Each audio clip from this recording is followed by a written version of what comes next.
We only limit it to 5 questions in total. So yeah, so it's not too long for this Q&A session. So yeah, is there any questions you want to ask?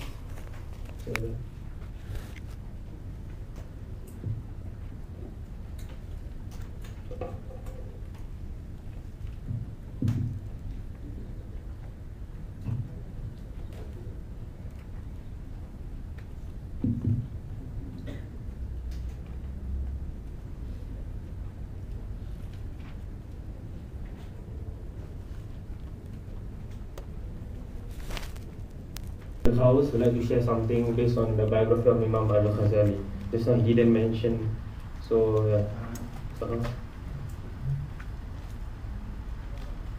Bismillahirrahmanirrahim. Alhamdulillah. Wassalatu wassalamu ala Rasulillah wa ala alihi wa sahbihi wa man wala.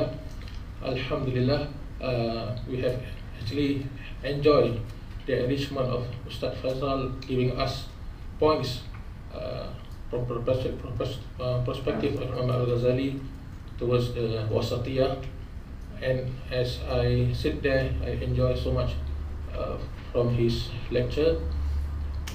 It comes to my mind that need to share with you all today that Imam Ghazali's books still in manuscripts are a lot around. It's not out yet until today. The beneficial that we get today is all have been printed due to his printed book, but there are almost 170 manuscripts that have not been printed out yet. So we can imagine when the books are out, so there will be more knowledge and more beneficial information that we can get. One of the most unknown books that Imam Ghazali have written down is his tafsir. He have 40 volumes of tafsir, Yaqut Ta'wil fi Ilm Tanzil. He wrote this tafsir on his understanding of Al-Quran Al-Karim to 40 volumes. You see, this is all mentioned in our biography, a list of books that we can look through. So among these things that I would like to mention, that the most important is the last writings. His last writing is Minhajul Abidin and Munkif min al-Dalal is very precious. He starts saying advice and wills to his students to be on the perfect move, to be on the right path, so that it will create more Imam Ghazali in the near future. So alhamdulillah, we are already practicing Imam Ghazali's theory in Masjid Khadijah. So I think it's good that this type of thinking, this type of perception will spread out in Singapore. I hope so by this seminar one day Imam Ghazali's thought will be established into an institution in Singapore and will be a place of center that can be referred to because it had been accepted by the whole world that Imam Ghazali's thinking is very beneficial and knowledgeable. This is partly what I can share for you for the time being. If allowed, I want to share one part I missed just now. Is that when we talk about all these 4 different faculties, right? To come up with this huluk, this character, Imam Ghazali gave the practical approach of how to. This is the question. The last one, the last part is how do we attain that? So he answered. He says, number 1, consciousness means you are conscious of where you are, what you are. So how you are. So you need to be conscious. You look at the table that we put up. So this, where am I? So you need to do this. You need to do this work. You need to find what character you are, in what situation. In this, because in life we experience experiences. With one experience we react differently. With another experience we react differently. With our enemy we react differently. With our friend we react differently. So in this extensiveness of life, we look at all these characters. Where do we stand? So consciousness, very important to Imam Ghazali. Number 1. So consciousness. So you build in your mind this cognitive, this ability to be aware, to know, to be aware, to not lose sight. Number 2, Imam Ghazali says, so being aware is not enough. He says, so you need to do something. So Imam Ghazali follows the Quranic methodology. So he used الذين يذكرون الله قياما وقعودا وعلى جنوبهم ويتفكرون في خلق السماوات والأرض ربنا ما خلقت هذا باطلا سبحانك فقنا عذاب النار. This is the methodology taught by Imam Ghazali, that you have to walk the path of zikr. You have to do this, he says. Zikr is to learn, he says. And many of his books, as mentioned, Minhajul Abidin, Bidayatul Hidayah, and others, he teaches this. He teaches of how we maintain this zikr from our daily, our weekly practices. So zikr is essential to perform, to correct this hay'ah, this character. So this zikr in many forms, the formal form of zikr, the informal form of zikr. So this is important. So there must be this act of performing zikr. So for those who are practicing zikr, they need to be aware of this. Why are they performing zikr? Because they want to create this hay'ah in them to become that, to be closer to the characteristic of Nabi Muhammad sallallahu alaihi wasallam. Because Nabi Muhammad, he himself is the Ahlul Dhikr. Nabi Muhammad lah, not only Ahlul Dhikr, he owns Dhikr. Nabi Muhammad sallallahu alaihi wasallam. So this performances is important. So it's not only about knowledge, which is very important, at the same time doing it. So theory and practice through dhikr. This is the methodology of Imam Ghazali.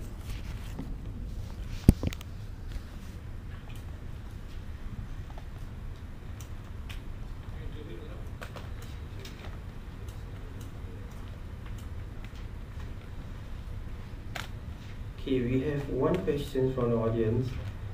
This is the question. When Imam Ghazali was void of spirituality, what was the one thing that brought him back to spirituality? Let me repeat the question. When Imam Ghazali was void of spirituality, what was the one thing that brought him back to spirituality? Okay, I answer to Ust Faizal.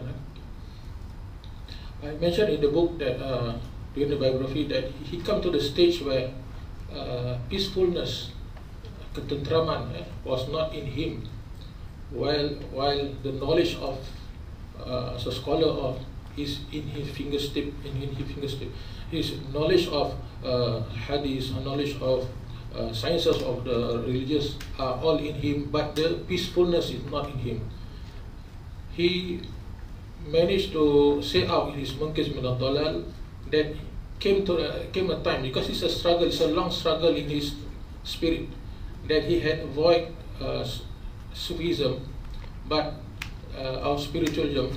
After the long struggle of 6 months, you can see at the page 6, the inner sophistication picks from a long struggle, almost 6 months. There's a time there where he failed to deliver or express what he should be having through the spiritual experiences, until this feeling pulls him from talking. He cannot deliver even a word. That is a very crucial situation, that he made an appointment, made an assignment to leave all this world of scholarship. Something had went wrong to myself. I have to look to the inner value of myself. It is from Allah SWT that he faced this tragedy, spiritual tragedy. This is the reason that he turned to spiritual, and he managed to tell that there is no there's no correct knowledge or certain knowledge beside spiritually or Sufism. He mentioned that many places after the enlightenment period, mentioned in Munkiz min al-Dalal, he mentioned in Minhajul Abidin, there is no certain knowledge except only from Sufism. So this is his own experience that he gained, and he shared to us, and make sure that there's no other Al-Ghazali after him. But as years passes by, centuries passes, there are scholars that happen exactly like him, like Hamka, Professor Hamka is a scholar full of knowledge. He avoids the spiritual needs in himself. but actually came back to Sufism. Abu Bakr Aceh is a professor also. Came the thing became to him exactly like Imam Ghazali. Same thing happened. What happened to Imam Ghazali happened to Abu Bakr Aceh, Hamka, and many more in Arabic world. That those who avoid spirituality or spiritual needs in his health will come to the day that he will need it badly. So this is an experience that Ghazali shared with us, that we should take this into action. So we have to practice early before. Maybe Ust Faizal can add some.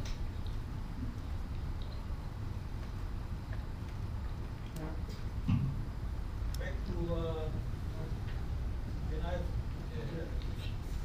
this al-wasatiyah. It is with clearance on this research that you make. Faisal actually is done.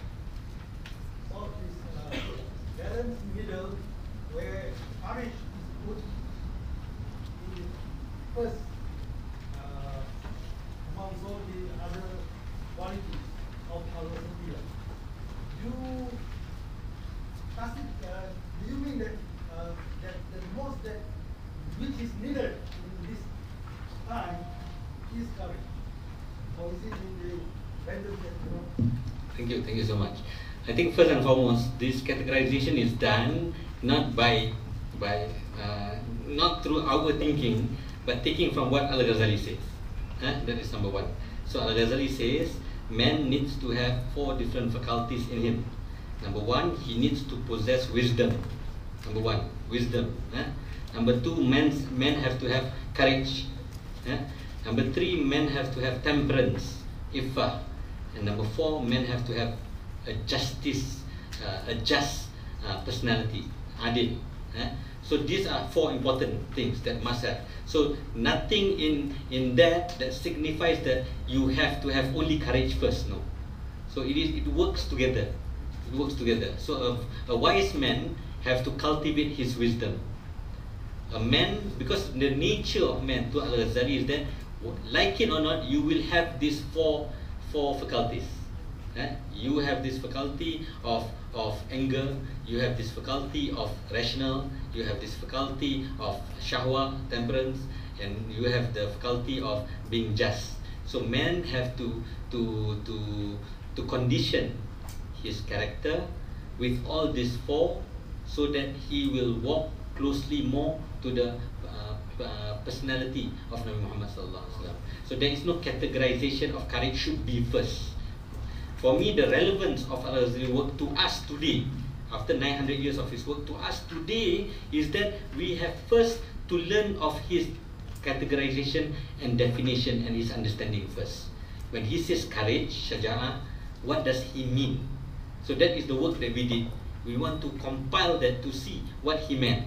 And then for us learners, we can slowly try to look in ourselves. Are we having the right character, akhlaq in us, through how Al-Ghazali have understood it? So if your question is, should courage be the first? No. It is that complete package of trying to walk and to mediate ourselves, which possess all these different faculties.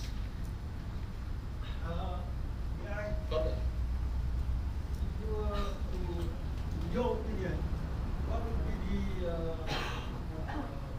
hadith where Rasulullah that says in the time of later times we will be facing the problems of courage, where in the hadith it says if you can Mr. Ghouze did that hadith, it says that you will be in the plenty, Muslims will be in the plenty. There will be many Muslims, but they will be like bubbles at sea. Why? When he was asked by his companions, he said the lack of courage. So when it comes to terms with what you research, is would it be that? Yes, thank you. First and foremost, Very good, very relevant. In terms of taking from this hadith of Nabi Muhammad SAW, I personally have read but don't remember. So we still need to check upon that. This is the adab of us towards knowledge. In terms of quoting something, we have to find where it is from and how it is related at that particular time. But I agree with you because we have read that. Number one, the issue of taking one particular hadith to define the whole system does not work. One hadith helps to understand the whole system that we are facing through. That could be one of it. But there are many hadiths that talks about end times with different attributes and attitudes that Muslims should act upon. Right? So we have to be fair, to look at all these differences. To relate to this particular hadith, number one, I agree fully, because the issue is, if we take back from Al-Ghazali, the loss of courage is possible. Because he says, if you do not have courage, you can be deficient on the left, you can be extreme on the other side. So this is a problem, not only of this time, it has been a problem for many years of human life. If we look at the history of creation, Nabi Adam alayhi salam, Habil Qabil, is also this issue of courage and who's right, what should be done, and all these issues. So the beauty about the work of Ghazali, he was able to see the important nature of man that possesses, that needs to be regulated. So when Rasulullah SAW mentioned the issue of courage, means courage is also part of that humanity. If courage is lost, humanity is lost. So this is where we need to understand, when Rasulullah says courage, how do we understand courage? We look at this kind of text to understand that.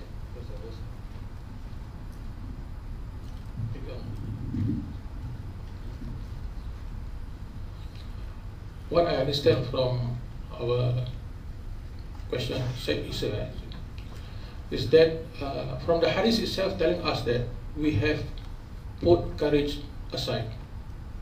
When times to come before Qiyamah, our ummah will be more, but they have little courage. Bubbles don't have. If you have courage, you have the movers, you have the power to move the world. The courage is the value that lost in the later ummah. So Al-Ghazali already inspired us how to bring back the courage.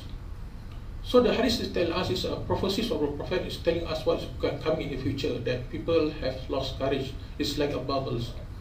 Okay, one thing. Another thing is, I recall the question from the paper. I feel not satisfied answering them regarding the turning point of Imam Al-Ghazali. I relate Imam Ghazali's turning point to my English language in the drawer. Same thing happened. Anything that you keep long and never use, you think will lost. Anything, not my English only. Anything, everybody gives you something, a book, you just keep one side, you never look at it again. After a few years, where is this thing? You cannot find anymore. You must carry on using it, carry on looking at it. It will activate you. My English, as an example, is this morning. I keep that drawer. After a few years, I'm very sure it's inside me, but it's not out. It's not out. Very difficult to express. It's the same like Imam Ghazali. During his younghood, he practiced Sufism. His father, all are the servants of Sufism. His grandfather is also Sufism. He used it, but he left it because of knowledge, because of life. He even mentioned in his book, I seek knowledge not because of Allah, because of life. Because those who seek knowledge can get food, can get beasiswa, scholarship, can get drinks, can get many things. People, the donors will come and find where's the Talib al-Ilmi, where's the student, we give money. So they are poor actually. They come from poor family. So by going to knowledge education school, they got a lot of benefits. So Imam Ghazali mentioned he seek knowledge because of material needs, not because of Allah. Not because of Allah, but later knowledge itself pulls him into Allah subhanahu wa ta'ala. So anything that he already have, the Sufi, the spiritual, he keep aside and goes all out to knowledge, and one day it never come out, like my English never came out. Same thing, anything that you keep long will lost. So that is the thing that pulls Imam Ghazali back to find back the instinct that already built in. What we heard from Ust Faizal telling us, the spiritual actually is not something new, it's already indulged, it's already inside us. So when we use it, it will be activated. So it's one point that can answer the question. Okay, we have 3 more questions. One is from the sisters to Ust Faizal. How can we wasatize our Facebooking?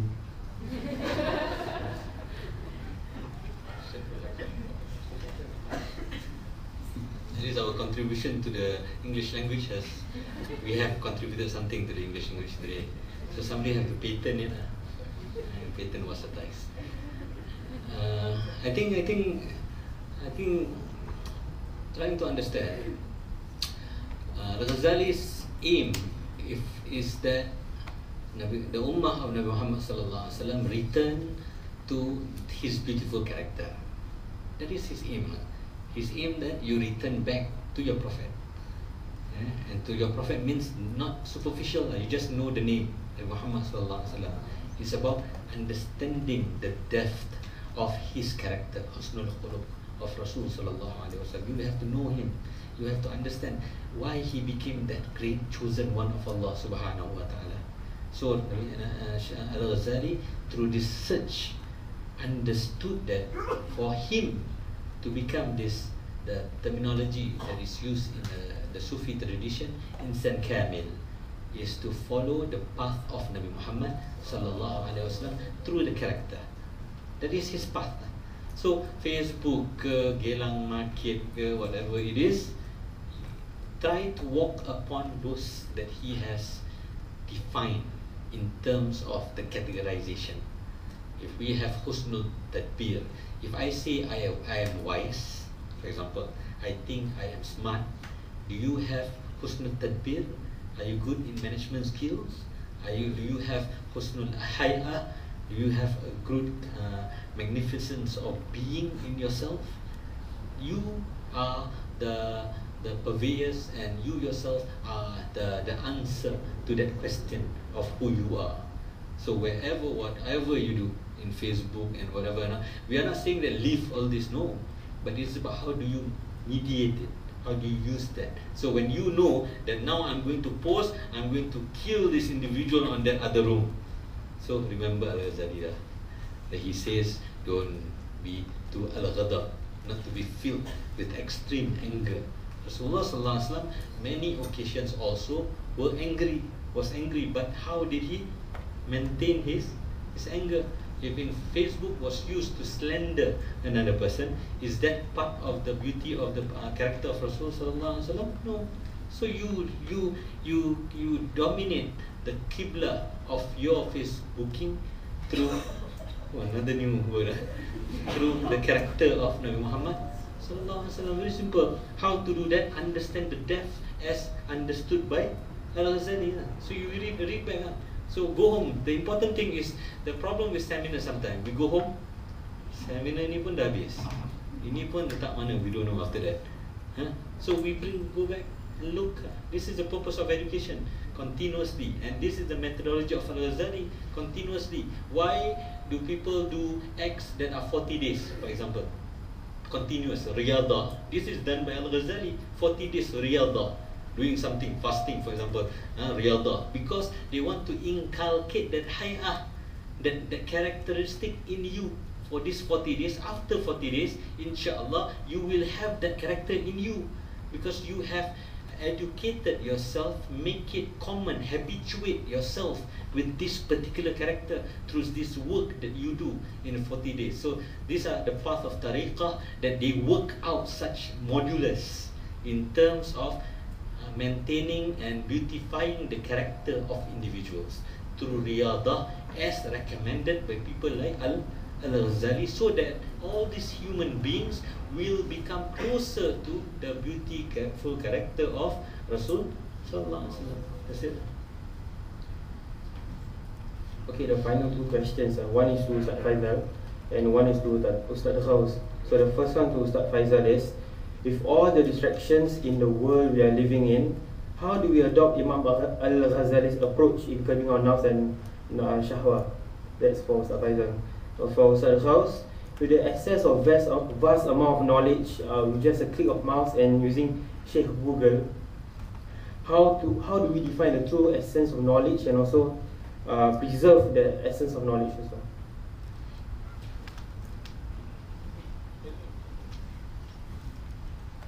Sorry, okay. Can you repeat just once? Sorry.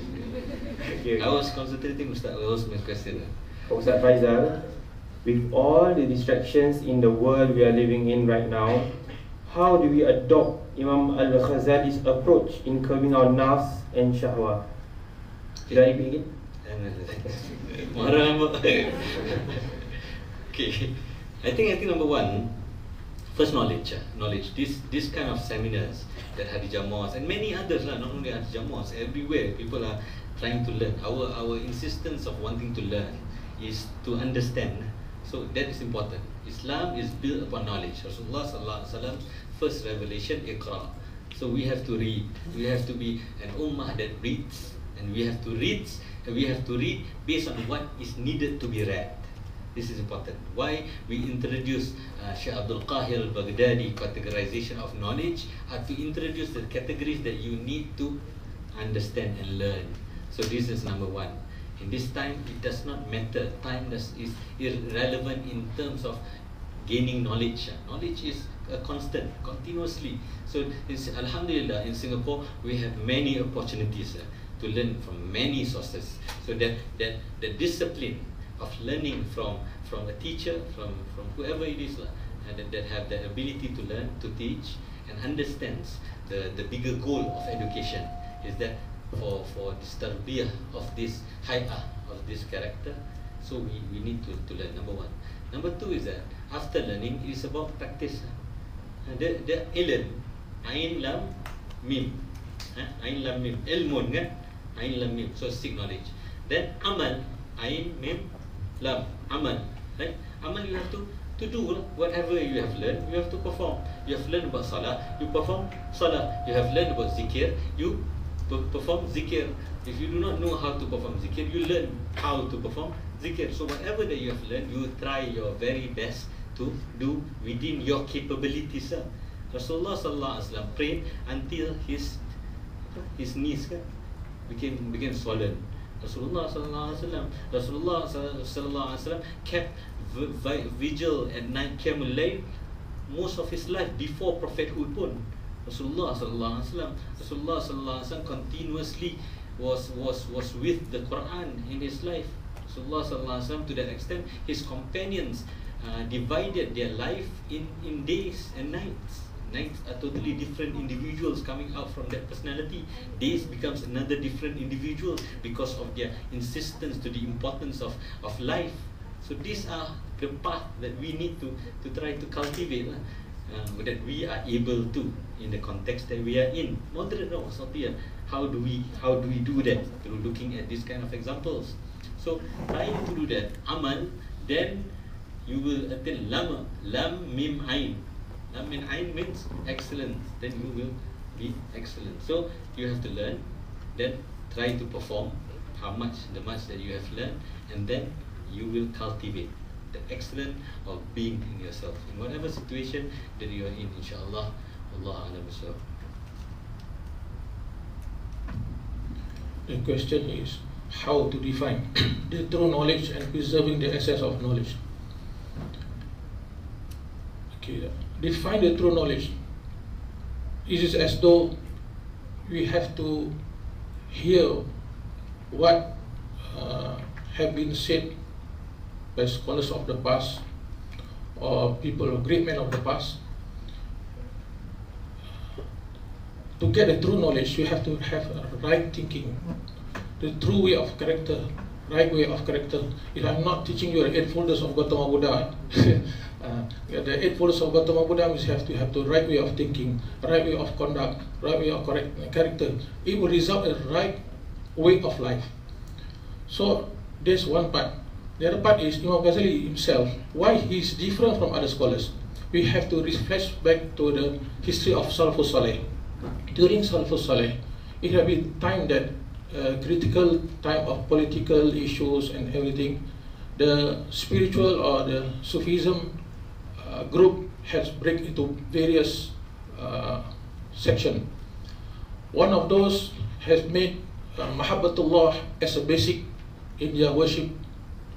One of the groups exists is to make Fana Billah as the foundation of their worship. They have many various groups of Sufism which they hold on to one or few virtues or values in worshipping Allah SWT. At that time, Shaykh Abul Qasim al-Junaid Baghdadi introduced one value which means the consciousness of mind, the consciousness of worshipping, all about consciousness. It never touched on mahabbah, it never touched on fana billah, it never touched on others, zuhud or anything, but it touches on consciousness. The one who introduced consciousness is Shaykh Abul Qasim al-Junaid Baghdadi. This concept of consciousness did not be supported by the mass group of the Sufism. They are carrying on doing what they are. But the consciousness, this later part, had been assessed by Al-Ghazali.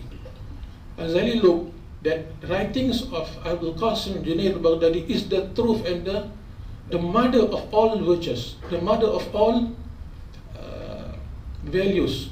It should be start from the consciousness. From the consciousness, you can get mahabbah, you can get fana billah, you can get others, but must start from consciousness. So Al-Ghazali, he introduced all thought of thinking derived from consciousness. Even he managed to rebuttal the philosopher of Greek using his consciousness, the basic of consciousness. He managed to modify Fiqh Shafi'i during using his consciousness. He's managed to many areas of chemistry and scientific using his consciousness of knowledge. So he go deep by making arrangement and modification. Even in Ash'ari Aqidah, even in Aqidah Ash'ari, Imam Al-Ghazali did a few modification based on consciousness of knowledge. So by reading his type of book, by reading his type of thinking, will create a true knowledge, because it starts from the root of the knowledge. Whereas others, just they are talking on topics that are already out in the air, they are continuing, but yet have not went to the root. So back to the thinking and thoughts of the root of knowledge, you will define the true knowledge. And by preserving the knowledge, essence of knowledge, to practice it. What you gain from the true knowledge, you practice it, then it become preserved in yourself. Anything that you never practice it will lose. You have to activate it, you have to use it, then it will be activated. It's same like you are putting seeds in the sand. You have to water it, you have to put something, cultivate it, so that the tree will grow nice. You ignore the seed, you ignore the work, then it will never grow. Same thing in ourselves. Anything that we already have, we have to use it. Allah SWT given us this instinct to use it, you use it. If not, it will fail, you will not activate yourself. I think there's little that I can share. Then anything that comes from Allah SWT is all goodness for yours, and weakness come from me. Then I accept to. So, Faizal, add more? Okay, sorry, thank you much. The final and last question about just to pass to Sabah.